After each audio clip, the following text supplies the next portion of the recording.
Club world കപ്പിനെ പറ്റിയിട്ട് ഒരുപാട് videos നമ്മൾ ചെയ്തിട്ടുണ്ടായിരുന്നു. അപ്പോൾ അതിൽ കുറെ പ്രഡിക്ഷൻസ് ചെയ്തിട്ടുണ്ടായിരുന്നു, കുറെ കാര്യങ്ങൾ ചെയ്തിട്ടുണ്ടായിരുന്നു. അതിൽ ചിലതൊക്കെ ശരിയായി, എന്നാൽ ചിലതൊക്കെ പാളിപ്പോയി. അപ്പോൾ അതേപോലെ ഒരു പാളലാണ് ശരിക്കും പറഞ്ഞാൽ ഈ ഫൈനലും.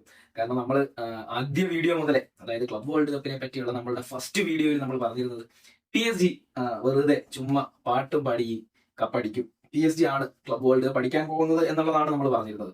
പക്ഷെ PSG ഫൈനലിലെത്തി. സിമ്പിൾ ആയിട്ട് തന്നെയാണ് PSG ഫൈനലിലെത്തിയത്. ഒരു ബോട്ടർഫോഗുമായിട്ടുള്ള ഒരു പരാജയം മാത്രമായിരുന്നു PSG ഈ ടൂർണമെന്റിൽ ഉണ്ടായിരുന്നത്. എന്നാൽ അവിടെ ഫൈനലിൽ വരെ കാത്തിരുന്നത് ചെൽസി ആയിരുന്നു. ഏകദേശം ഫൈനൽ 16 തന്നെ ചെൽസി, അല്ല ഫൈനൽ 8 ക്വാർട്ടർ ഫൈനലിൽ ചെൽസി പുറത്താകും എന്നായിരുന്നു നട്ട്മാർക്ക് സ്പോർട്സിന്റെ പ്രഡിക്ഷൻ. പക്ഷെ അതിനെയൊക്കെ കാറ്റിൽ പറത്തിക്കൊണ്ട് ചെൽസി ഫൈനലിൽ എത്തി വിജയിച്ചിരിക്കുന്നു. 3-0 എന്ന സ്കോറിൽ, അതായത് 3-0 എന്ന സ്കോറിൽ PSG പരാജയപ്പെടുത്തിയിരിക്കുന്നു. അതാണ് ഏറ്റവും വലിയ അത്ഭുതമായിട്ട് തോന്നുന്നത്. പിന്നെ അത്ഭുതം എന്ന് പറയുന്നതിന്റെ കാരണം PSG ഈ ഒരു വർഷത്തെ ഈ ഒരു സീസൺ നമ്മൾ വെച്ച് കമ്പയർ ചെയ്ത് നോക്കുമ്പോഴാണ് ഇതൊരു അത്ഭുതം എന്ന് പറയുന്നത്. അതെ, ചെൽസി PSG തോൽപ്പിച്ചു എന്ന് പറയുന്നത് വലിയ അത്ഭുതമുള്ള കാര്യമല്ല.